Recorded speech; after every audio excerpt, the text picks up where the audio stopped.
Bonjour à tous et bienvenue sur la chaîne du temps libre, moi c'est Anso et aujourd'hui on se retrouve pour parler service presse. Je vais vous parler du tome 1 de l'eau et du sang au nom des dieux. Donc le premier tome s'appelle Destinée manifeste, c'est écrit par Gauthier Durieux de Madron et j'ai eu ce service presse via le site Simplement. Alors comme d'habitude évidemment je tenais à remercier très chaleureusement l'auteur qui m'a contacté pour ce service presse. Je ne regrette pas du tout, mais alors pas du tout. Et je vais vous expliquer tout de suite pourquoi. Alors de quoi ça s'agit? Eh bien c'est très simple, on a un front politique avec un nouveau gouvernement qui se met en place au Brésil et qui petit à petit commence à se mettre en place un peu partout en fait. C'est un régime dont on n'a pas vraiment envie, honnêtement, je vous le dis. Et dans cet univers politique, il va se trouver que il y a certains personnages qu'on va apprendre à connaître qui ont des super pouvoirs ou des super capacités. Et finalement ça s'explique parce qu'ils sont tous des fils ou des filles de Dieu. Voilà, j'en dirai pas plus. Vous savez déjà un peu tout ça en disant le résumé, donc voilà, ça suffit pour l'instant. Je dois dire que j'ai beaucoup aimé le principe. Alors moi je suis pas très tournée politique et historique à la base, malgré ça les mythologies c'est un truc qui m'intéresse vachement. Il suffit de voir avec Percy Jackson, j'ai dévoré la saga, c'était juste trop bien, mais c'était très jeunesse. Là je précise tout de suite, on est dans un roman adulte, donc il faut pas s'attendre à du jeunesse. Si c'est ce que vous attendez de ce roman, vous passez votre chemin. Il se passe des trucs beaucoup plus adultes, c'est pas toujours très très rose à lire. On n'est pas non plus dans Game of Thrones, je vous rassure, donc ça va. Le gros plus de ce roman, qui est donc un premier tome, c'est qu'on développe plusieurs mythologies en même temps. C'est pas comme Percy Jackson par exemple, où c'était juste de la mythologie grecque. L'auteur a fait une autre saga à part qui va traiter de la mythologie égyptienne. Ici on a plusieurs mythologies qui se regroupent dans ce même univers et j'ai trouvé ça très très très très intéressant. Parce qu'au final on peut rencontrer très bien la fille, alors je vais vous dire des exemples, c'est pas du tout ce qu'il y a dans le livre. La fille d'un héros grec, le fils d'un héros chinois, la fille d'un dieu nordique, j'ai eu du mal, le fils d'un héros égyptien, voilà, d'un dieu égyptien. Bref, peu importe qui est fils de qui, l'essentiel c'est que vous compreniez bien que on a toutes ces mythologies qui sont regroupées dans le même roman et j'ai trouvé ça très intéressant.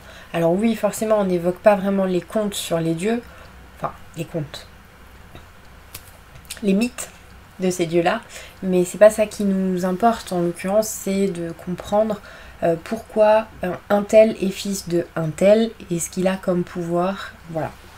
Et en fait moi j'ai trouvé ça vraiment très très intéressant parce que tout est mélangé justement. C'est comme dans les livres d'Urban Fantasy où on retrouve des vampires, des faées, des loups-garous, il y a de tout et c'est pas une seule thématique en fait. Ça, moi j'ai beaucoup aimé. Concernant les personnages, au début on en rencontre 4 je crois, en alternance de chapitres en fait. On suit d'abord un tel, ensuite l'autre, je sais plus qui en premier, et j'ai pas envie de vous donner les noms aussi parce qu'après il y a des retournements qui se passent au fur et à mesure dans l'histoire et j'ai pas envie de prendre un risque et de vous spoiler. De toute façon dans l'immédiat les prénoms des personnages on s'en fiche parce que c'est pas ça qui va vous faire lire ce livre, mais l'essentiel c'est que vous sachiez qu'on suit plusieurs personnages. Ça peut en dérouter certains, je le sais, mais c'est important de le préciser. Personnellement ça m'a pas dérangé. Par contre j'ai trouvé que le début était un peu long à se mettre en place. J'ai eu du mal à accrocher aux vies des personnages avant qu'ils ne se rencontrent tous et se regroupent. Sur le coup, le début était un peu longué, mais c'est le temps de mettre l'univers en place. C'est pas chose facile, donc c'est pas un reproche à l'auteur, loin de là.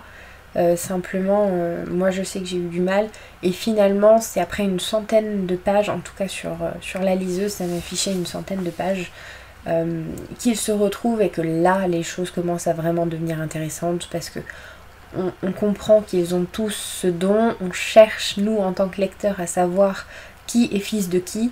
Donc il y a une petite enquête comme ça qui se met en place. Si vous êtes en tout cas lecteur fan de mythologie et que vous êtes assez impatient, je pense que vous aurez la même réaction que moi, donc de chercher au lieu d'attendre. Non mais c'est pas drôle d'attendre d'avoir la réponse. C'est mieux de chercher et après de dire ah je le savais. Au début les personnages sont pas très attachants jusqu'à ce qu'ils se rencontrent et qu'ils forment justement ce groupe. Il y a vite une cohésion qui va se faire, donc ils se rapprochent petit à petit jusqu'à devenir très très proches et très soudés. J'ai beaucoup aimé ça. Malgré tout, ils ont chacun des personnalités complètement différentes. Ils peuvent s'entendre sur quelques trucs, mais c'est des personnages qui sont quand même assez atypiques. Ouais, c'est pas des clichés en fait, ça j'ai bien aimé. J'ai pas retrouvé moi en tout cas de clichés, j'ai pas eu cette impression, donc encore un point positif. Et vraiment au bout d'un moment ils arrivent à former un groupe très, très soudé. C'est pas simple non plus dans ce genre de roman, mais là j'ai beaucoup aimé ce point là aussi. Qu'est-ce que j'ai encore noté d'autre? Je suis perdue, ça fait un mois que j'ai pas fait de vidéo, je suis perdue. Autre point à souligner, le truc c'est qu'une fois que vous êtes rentré dedans, il n'y a plus de temps mort, c'est fini. Vous vivez au même rythme que les personnages qui sont donc dans un gouvernement, enfin un environnement où il y a un gouvernement qui prend de plus en plus de place, qui fait de plus en plus d'actions pas très catholiques entre guillemets, qu'on n'a pas envie en tout cas de voir s'adapter chez nous. Il y a ce gouvernement qui n'arrête pas d'avancer.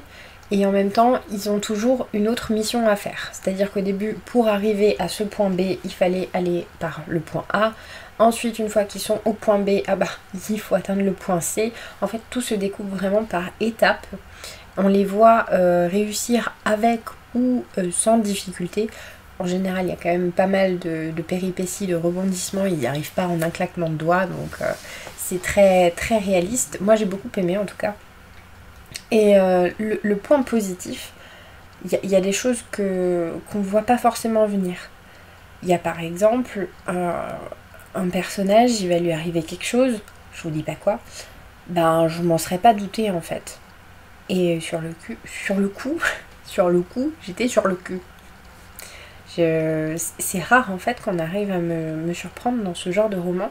J'ai tendance à deviner en fait, hein. Je vous l'ai dit tout à l'heure, je suis assez impatiente donc des fois je sens un truc venir et puis des fois j'ai envie que ça se passe comme ça et voilà. J'ai tendance à anticiper beaucoup les choses. Et là, je l'ai pas vu venir donc surprise. Mais agréablement dans le sens où j'étais contente d'être surprise, mais la surprise m'a pas fait trop plaisir. Je vous en dirai pas plus. Du coup, le rythme est assez soutenu, il se passe toujours un truc, on les voit rarement en train de s'ennuyer. En même temps, vu la situation, c'est pas comme s'ils étaient là à se tourner les pouces et à attendre que. Mais il y a toujours un truc, quoi. À chaque fois, il y a une nouvelle mission, ils rencontrent de nouveaux personnages qui veulent les aider, mais pour qu'ils leur apportent leur aide, ce serait bien qu'ils fassent ça, et puis voilà.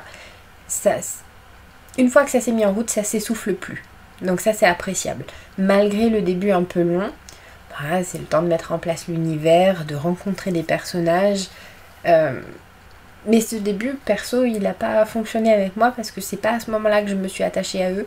C'est vraiment quand ils ont commencé à se rencontrer et à créer des liens tous ensemble. Dans leur groupe, il y a certains personnages que j'ai beaucoup aimés, qui m'ont vraiment marqué, que j'ai adoré suivre et pour qui j'étais toujours vous voyez, en stress, en mode faites qu'il leur arrive rien. Et il y en a 2-3 que moi j'ai pas aimé, mais ça veut pas dire qu'ils sont pas aimables. Voilà, ils sont pas appréciables. Au contraire, le seul truc c'est que je trouvais que, alors c'est peut-être qu'une impression que j'ai eue, mais j'ai cru que l'auteur mettait quand même en avant certains personnages plus que d'autres, pour qu'on s'y attache plus que les autres. Il y a comme les points de vue sont alternés, c'est pas toujours le même personnage qu'on suit, on les suit un peu tous, mais certains plus que d'autres.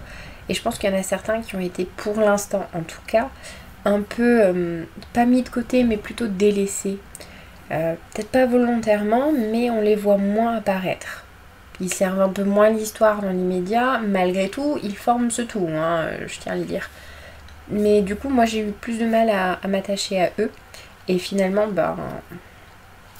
mes chouchous, c'est ceux qui ont été un peu plus mis en avant, voilà. C'est pas un reproche, c'est juste un petit point que je tenais à souligner. Après, ça n'empêche que même si les autres, je les ai pas aimés de fou, quoi, je les ai appréciés. Il n'y a pas finalement un personnage que j'ai pas supporté. Voilà, je trouvais qu'ils avaient tous un petit quelque chose qui faisait que. Et ça, c'est très important. Du coup, j'ai adoré découvrir ce premier tome et je suis très impatiente de pouvoir lire la suite. J'espère qu'on aura encore l'occasion avec l'auteur de collaborer pour le deuxième tome qui sort en avril. Et oui! Alors si vous ne l'avez pas encore lu, ce tome-ci évidemment, n'hésitez pas. La suite arrive très très bientôt et j'ai très très hâte de pouvoir la découvrir. Donc je vous conseille très fortement cette saga si vous aimez la mythologie, les romans adultes et l'action. Voilà, où il y a toujours des péripéties, des rebondissements, voilà. Je vous conseille ce livre si c'est ce que vous aimez. Sur ce, la vidéo est terminée. N'hésitez pas à me dire ce que vous en avez pensé. N'hésitez pas à noter dans les commentaires si ce livre vous fait envie ou pas. Je vous souhaite à tous une très bonne journée ou une très bonne soirée. Je vous dis à la prochaine. Bye!